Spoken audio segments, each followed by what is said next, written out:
கர்த்தர் இஸ்ரவேல் ஜனங்களை விடுதலை ஆக்கி எங்கே கொண்டு போய் அவர் சேர்த்தார் என்றால், பாலும் தேனும் ஓடுகிற நலமும் விசாலமுமான கானான் தேசத்திலே கொண்டு போய் சேர்க்க நான் இறங்கினேன் என்று யாத்திராகமம் 3ஆம் அதிகாரம் 8ஆம் வசனத்திலே நாம் பார்க்கிறோம். கர்த்தர் சொன்னதை போலவே கொண்டு போய் என்ன செய்தாரு? சேர்த்தார். நான் கேட்கிறேன், இஸ்ரவேல் ஜனங்கள் கானான் தேசத்துல போய் தரித்திரத்திலையும் பஞ்சத்திலையும் பசியிலையும் வாழ்ந்தாங்களா? எப்படி வாழ்ந்தாங்க? செழிப்பா வாழ்ந்தாங்க. என்ன செஞ்சாங்க? செழிப்பா வாழ்ந்தாங்க. அவங்க பஞ்சத்திலையும் பசியிலையும் பட்டினிலையும் என்ன செய்யல? வாழல. அப்படி ஒருவேளை கானான் தேசத்துக்கு போய் அவங்க பட்டினிலையும் பசியிலையும் ஏழ்மையிலையும் அப்படியே கண்ணுக்குழியெல்லாம் உள்ள போய் 4 நாளைக்கு கஞ்சி கூட குடிக்காம அப்படியே பேன் இருந்திருந்தாங்கன்னா, உடன்படிக்கையின் தேவன் மகிமைப்பட்டிருப்பாரா? மகிமைப்பட்டிருப்பாரா? எனவே இஸ்ரவேல் ஜனங்கள் ஆசீர்வதிக்கப்பட்டு நிறைவிலே வாழ்வதுதான் தேவனுக்கு மகிமை. நீங்க 10 நாளைக்கு சாப்பிடாம கஞ்சிக்கு வழி இல்லாம ஒண்ணுமில்லாம அப்படியே பேன் இருந்தீங்கன்னா உங்க மூலமா யாருடைய நாம மகிமைப்படாது.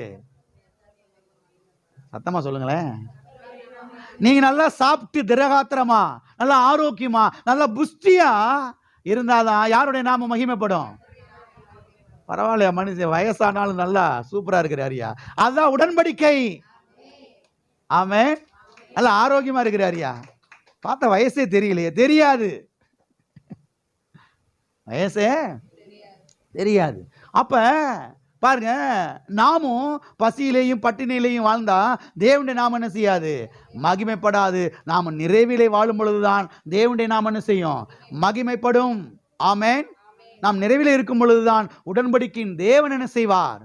மகிமைப்படுவார். எத்தனை பேருக்கு புரிகிறது?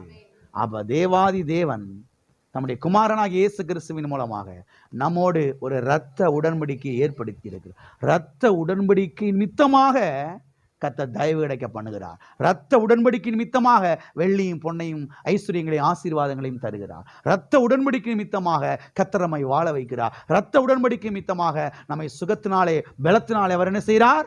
நிரப்புகிறார். ஆகவே ஜெபத்துல போய் எதை உயர்த்தணும்னா, எதை உயர்த்தணும்?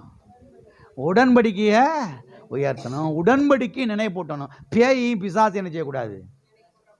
சில கிறிஸ்தவங்களை நீங்க ஜெபமனை விட்டீங்கன்னா, ஜெபமனை விடக்கூடாது. சில ஆட்களை ஜெபமனை விட்டீங்கன்னா அவ்வளவுதான். கண்ணை மூடி, ஆண்டவரே அந்த தெருவில் அந்த முக்கிலே அந்த பிசாசு நின்று கொண்டிருந்தது, ஆண்டவரே. யார்கிட்ட போய்? அவர்கிட்டயே போய் யாரை பத்தி பேசிக்கிட்டு இருக்க? ஆண்டவரே அந்த முச்சந்திலே அங்கே ஒன்று வைக்கப்பட்டிருந்தது, ஆண்டவரே நான் நினைக்கிறேன் அது செய்வனை என்று. யார்கிட்ட போய் விளக்கம் கொடுத்துக்கிட்டு இருக்கிறாங்க? கிறிஸ்தவங்களை சொல்றேங்க, எப்பயுமே பேயை பத்தி பிசாசை பத்தி செய்வனை பத்தி மந்திரவாதத்தை பத்தி தான் யார்கிட்ட பேசுறது?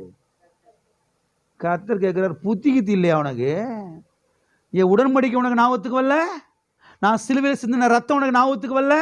என் ரத்தத்தின் மூலமா உன்னை பாதுகாக்கிறேனே, அது உன் ஞாபகத்துக்கு வரல? அந்த பேய் பிசாசை காட்டிலும் கோடி மடங்கு நான் பெரியவர் என்பது உனக்கு ஞாபகத்துக்கு வரல? கிறிஸ்தவங்க ஏன் தோத்து போனாங்கன்னு பதில் சொல்றேன். கிறிஸ்தவங்க ஏன் வாழாம போனாங்கன்னு சொல்றேன். உங்களுக்கு பதில் சொல்றேன். ஒரு கிறிஸ்தவங்க ஒரு கிறிஸ்தவங்க சந்திச்சோடனே, சிஸ்டர் ஜெபம் பண்ணிக்கோங்க சிஸ்டர், ஒரே போராட்டமா இருக்கு சிஸ்டர். எது போராட்டம்? ஒரே நெருக்கமா இருக்கு சிஸ்டர். பிசாசுடைய தொல்லை ரொம்ப பயங்கரமா இருக்கு. நைட்டெல்லாம் பிசாசு சட்டிப்பானையெல்லாம் உருட்டி விடுது பாஸ்டர். அது காத்துல உருண்டுச்சு. நைட்ல என்னாச்சு? ஆடி மாச காத்து. ஆடி மாச காத்துல பாத்திரம் என்ன செஞ்சு? அது ஏற்கனவே அலுமினிய பாத்திரம். உருளுமா உருளாதா?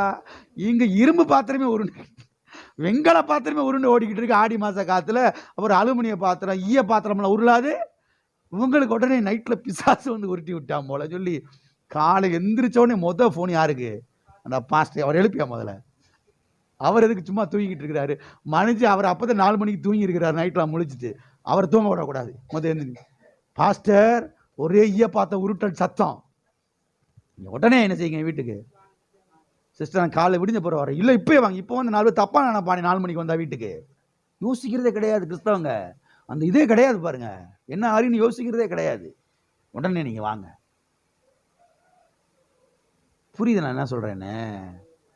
டெவில் கான்சியஸ், பிசாசின் உணர்வுகள், பேயின் உணர்வுகள் சபையில் ஊழியக்காரங்க இப்படிதான் சொல்லி கொடுக்குறாங்க.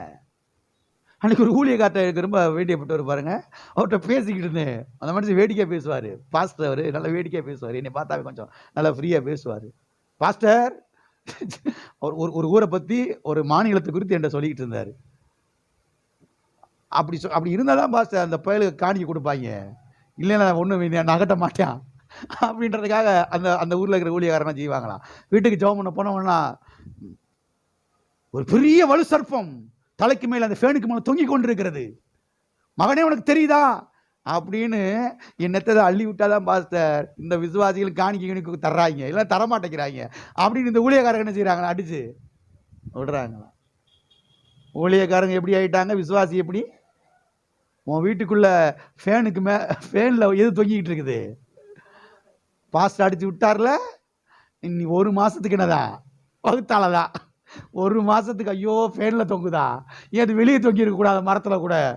அப்படி இந்த விசுவாசிக்கு தூக்கம் வராம நைட்டும் பகலுமா, ஐயா நீங்க எப்படியாவது உபவாசம் போட்டு என்ன செய்யுங்க, நீங்க ஜெபம் பண்ணுங்கய்யா, அந்த பாம்பு இன்னும் போக மாட்டேங்குது, தலைகளா தொங்குது, இல்லை இப்ப நேரா தொங்கிக்கிட்டு இருக்கு இவர் சொல்ல. Pooran devil conscious, snake conscious, பாம்பின் உணர்வுகள்.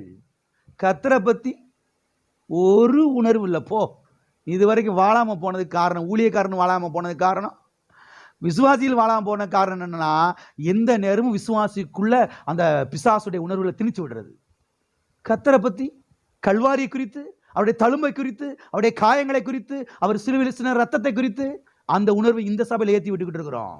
எதுக்கு தெரியுமா? நீங்க நல்லா இருக்கிறதுக்காக, நீங்க வாழ்றதுக்காக, உங்க பிள்ளைகள் நல்லா இருக்கிறதுக்காக. ஆகவே டெவில் கான்சியஸா இருக்காதீங்க, எப்போது காட் கான்சியஸ் ஆய் தேவனுடைய உணர்வுகள். கர்த்தாவே நீர் எவ்வளவு பெரியவர், உடைய அன்பு எவ்வளவு பெரியது ஆண்டவரே. பைபிள் ஸ்டடியில் தான் பார்த்துக்கிட்டு வர்றோம். எல் ரேச்சும் என்கிற ஒரு நாமத்தை குறித்து பார்த்து கொண்டு வருகிறோம். எல் ரேச்சும் என்று சொன்னால் என்ன அர்த்தம்? இரக்கங்களின் தேவன் என்ற அர்த்தம். இரக்கங்களின் தேவன், அளவில்லாமல் அவரிடத்தில் இரக்கங்கள் இருக்கிறது. நம்முடைய தேவன் ஒரு கொடூரமான அரக்கன் கிடையாது.